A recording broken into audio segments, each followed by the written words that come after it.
Assalamualaikum warahmatullahi wabarakatuh. Selamat siang semuanya. Bagaimana kabarnya hari ini? Semoga kita semua berada dalam keadaan sehat walafiat dan senantiasa berada dalam lindungan Allah Subhanahu wa Ta'ala. Amin ya Allah ya Rabbal Alamin. Kami dari kelompok 8 Sejarah Fisika kelas F akan menjelaskan tentang perkembangan ilmu panas. Sebelumnya, kami ucapkan terima kasih kepada Ibu Rifaatul Maulidah, MPFIS, yang telah memberikan kami kesempatan untuk menjelaskan materi perkembangan ilmu panas. Adapun anggota kelompok 8 yaitu yang pertama, saya sendiri, Dini Siti Maulidah, dengan NPM 2021530007.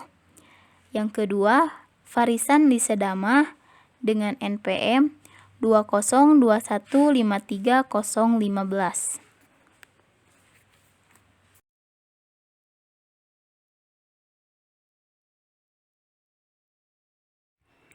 Submateri yang akan dibahas yang pertama yaitu dasar para ilmuwan mempelajari ilmu panas.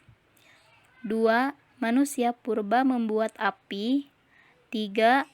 Dasar Anaximender berpendapat bahwa unsur pertama yang ada adalah api. 4.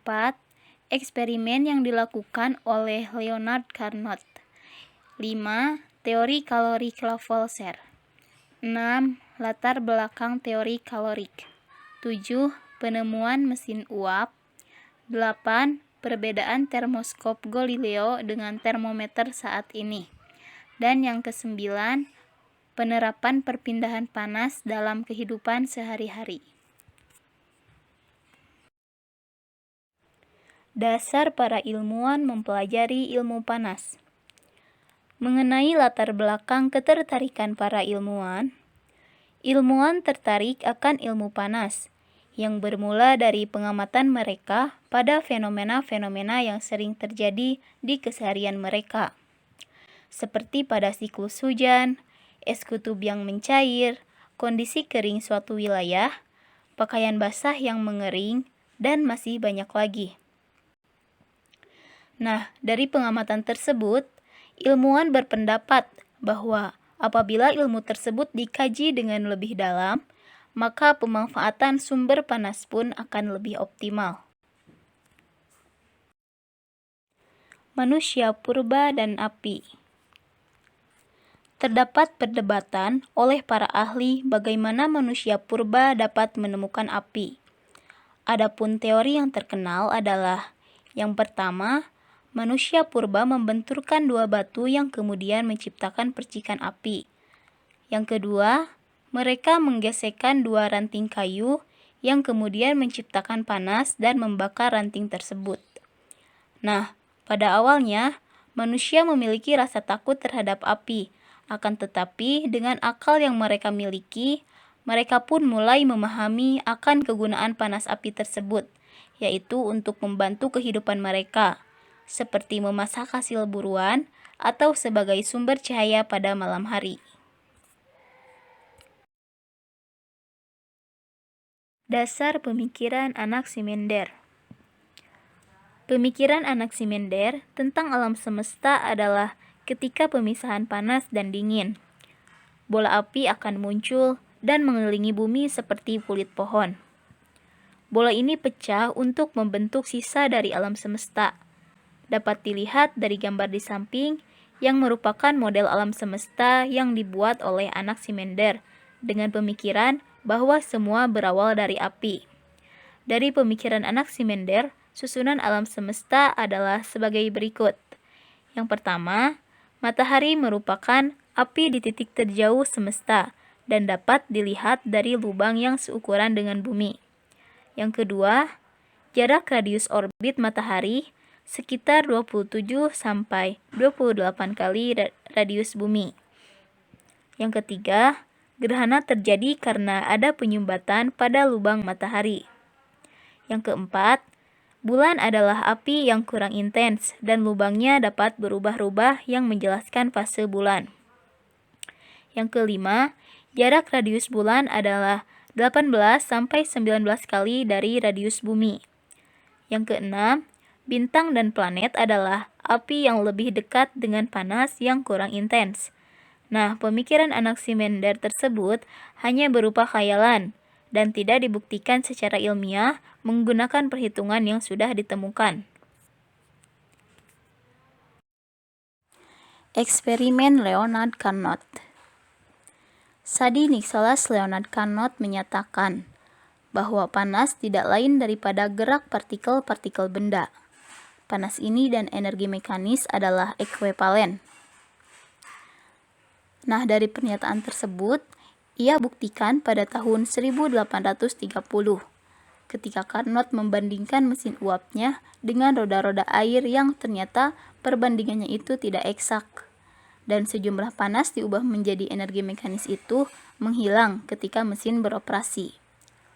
Lalu kemudian, ia meninggalkan paham teori kalorik yang menyimpulkan bahwa tidak ada panas yang hilang atau diubah menjadi energi mekanis. Tetapi ia berpendapat bahwa panas hanyalah gerak partikel-partikel benda, sedangkan panas dan energi mekanis adalah hal yang ekuivalen. Teori kalorik Lavoisier. Teori kalorik Lavoisier ditemukan oleh Antoine Laurent de Lavoisier atau dikenal sebagai Antoine Lavoisier pada tahun 1774. Antoine Lavoisier merupakan seorang ilmuwan yang memiliki kebangsaan Prancis. Teori kalorik ditemukan oleh Lavoisier karena menurutnya itu ada ketidakkonsistenan antara teori phlogiston yang dipahami sebelumnya dengan hasil eksperimen yang ia lakukan. Teori phlogiston sendiri menyatakan bahwa pembakaran itu dibentuk oleh elemen yang disebut sebagai phlogisti yang ada di udara, dan ketika dibakar akan melepaskan elemen yang disebut sebagai phlogiston ke udara. Lavoisier di sini membantah teori tersebut karena ketika melakukan eksperimen, ia menemukan bahwa ada peran elemen lain yaitu oksigen dalam proses pembakaran, dan panas yang dihasilkan akan berpindah ketika dalam keadaan ketidaksetimbangan. Inilah yang dimaksud sebagai teori kalorik. Latar belakang teori kalorik.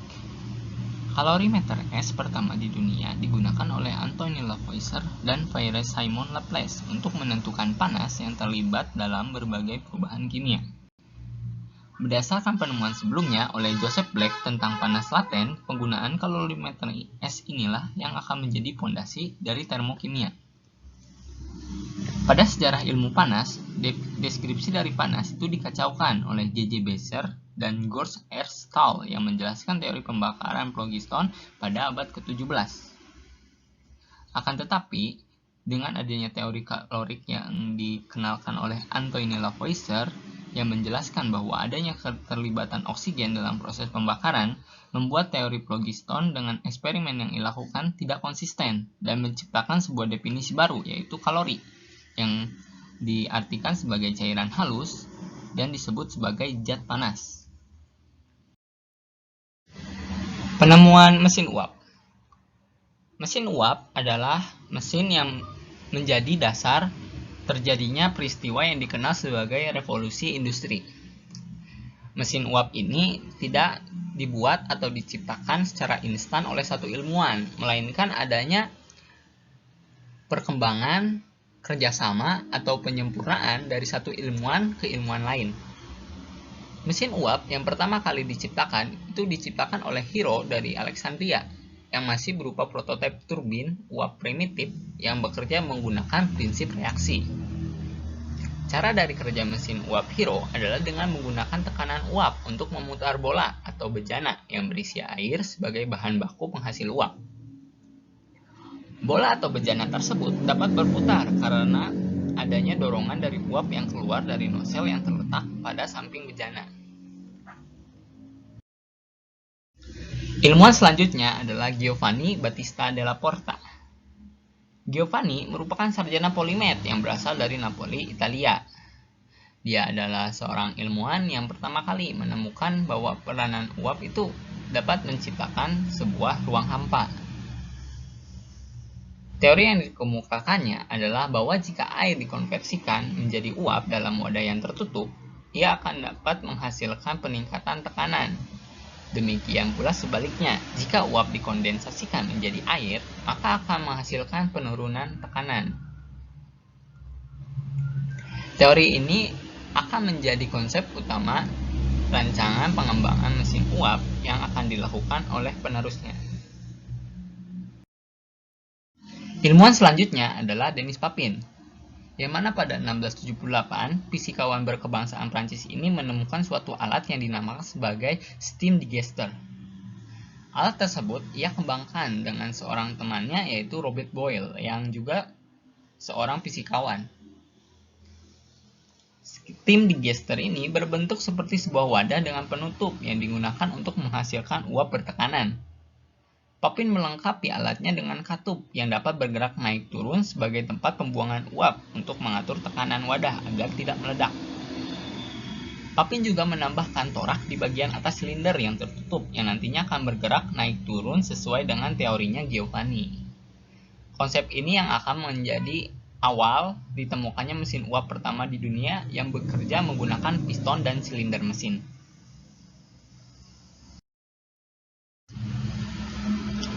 Setelah Denis Papin, ilmuwan selanjutnya adalah Thomas Savery yang merupakan seorang insinyur berkebangsaan Inggris.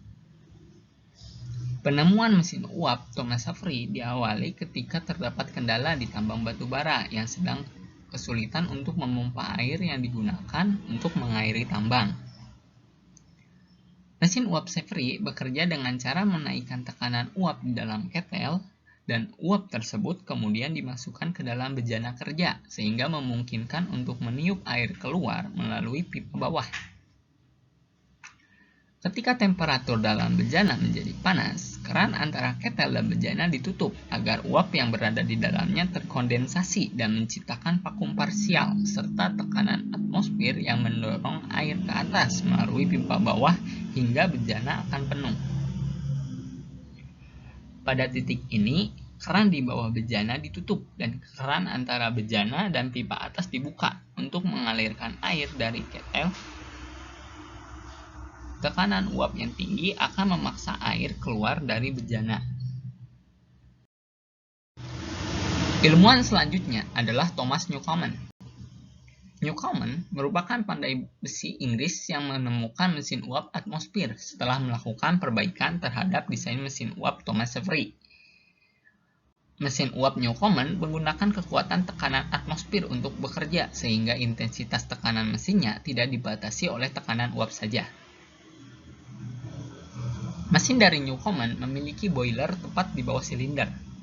Uap pertama kali akan dialirkan dari boiler menuju silinder, dan ketika piston mencapai puncak, air akan disemprotkan ke dalam silinder untuk mendinginkan uap yang membentuk vakum. Piston terdorong turun oleh berat udara yang berada di atasnya. Siklus kerja mesin ini akan terus berulang sampai air di dalam boiler tidak tersisa lagi. Dan penemu mesin uap selanjutnya adalah James Watt, yang dimana James Watt adalah seorang insinyur mesin dan penemu asal Skotlandia. Pada tahun 1769, James Watt mematenkan kondenser terpisah yang terhubung ke silinder oleh sebuah katup. Ini merupakan pengembangan dari mesin uap Newcomen. Akan tetapi dengan adanya kondenser, pendinginan silinder yang panas akan menjadi lebih cepat. Mesin dari James Watt inilah yang akan menjadi desain utama semua mesin uap modern dan memicu terjadinya revolusi industri. Termoskop dan termometer. Bagian pertama, termoskop Galileo. Pengembang sebenarnya dari termoskop Galileo itu ada 4 orang, yaitu Galileo, Santorio, Robert Fludd, dan Cornelius Drebbel. Termoskop Galileo ini dibuat dari vas kecil berisi air yang dilekatkan pada pipa tipis yang naik secara vertikal dengan bola kaca besar kosong di atasnya. Perubahan suhu bola atas akan memberikan tekanan positif ataupun negatif pada air yang di bawah, yang akan menyebabkan naik atau turunnya pada kolom yang tipis. Bagian kedua, termometer modern. Termometer memiliki banyak jenis, tapi termometer yang paling umum adalah termometer air raksa.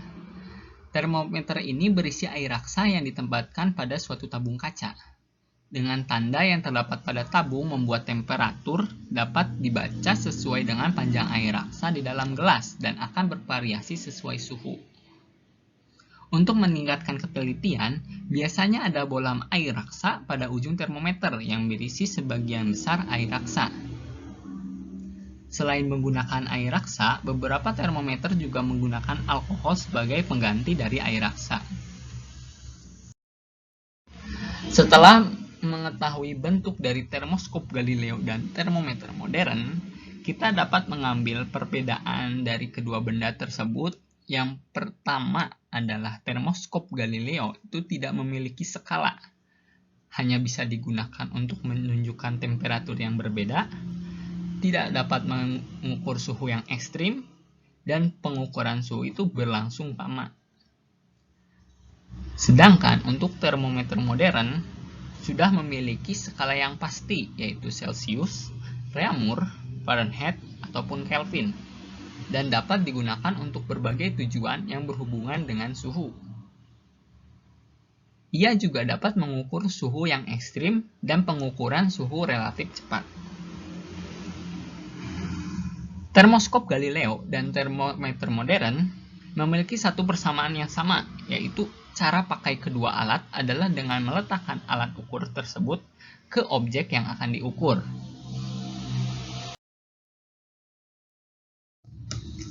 Penerapan perpindahan panas pada kehidupan sehari-hari. Perpindahan panas secara umum itu dilakukan dengan 3 cara, yaitu konduksi, konveksi, dan radiasi. Adapun dari perpindahan yang terjadi tersebut diterapkan pada kehidupan sehari-hari sebagai berikut. Bagian pertama, konduksi. Konduksi adalah perpindahan panas yang terjadi karena sentuhan langsung dari dua buah objek. Penyebab terjadinya perpindahan panas ini karena perbedaan suhu antara dua buah objek yang bersentuhan. Medianya adalah zat padat yang proses perpindahan panasnya berpindah dari satu partikel ke partikel lainnya. Selain itu, panas akan terus merambat tanpa terjadi pertukaran partikel, atau bisa disebut zat itu akan tetap diam, akan tetapi panasnya berpindah. Karena tidak terjadi perpindahan partikel, konduksi berjalan dengan sangat lambat. Contohnya itu adalah terbakarnya suatu benda oleh api, gelas yang panas setelah diisi air panas, hingga baju yang disetrika. Bagian kedua, konveksi. Konveksi adalah perpindahan panas yang terjadi karena perpindahan molekul yang membawa panas. Dalam prosesnya, perpindahan panas terjadi saat partikel yang dipanaskan bergerak menjauhi sumbernya, dan partikel yang lebih dingin akan mendekati sumber panas. Hal ini berarti panas dibawa dan disebarkan oleh partikel. Penyebab terjadinya perpindahan panas secara konveksi ialah karena perbedaan massa jenis ataupun kepadatan fluida. Untuk media konveksi itu adalah zat cair atau fluida. Contoh dari konveksi adalah terjadinya angin darat dan air laut, gerakan balon udara, dan naik turunnya air yang sedang dipanaskan. Bagian ketiga dan bagian yang terakhir adalah radiasi. Radiasi adalah perpindahan panas yang dilakukan oleh gelombang elektromagnetik tanpa melibatkan partikel. Radiasi ini terjadi pada semua benda dengan suhu di atas 0 Kelvin. Radiasi itu tidak membutuhkan media karena dapat merambat dalam ruang hampa, cair, gas, ataupun padat. Contoh dari perpindahan panas secara radiasi adalah pancaran sinar matahari, rasa hangat dari api unggun atau lilin, hingga pancaran lampu yang hangat. Mungkin sekian presentasi yang dapat kelompok kami sampaikan mengenai perkembangan ilmu panas. Terima kasih atas segala perhatiannya dan mohon maaf apabila ada kesalahan. Billahi taufiq wal hidayah. Wassalamualaikum warahmatullahi wabarakatuh.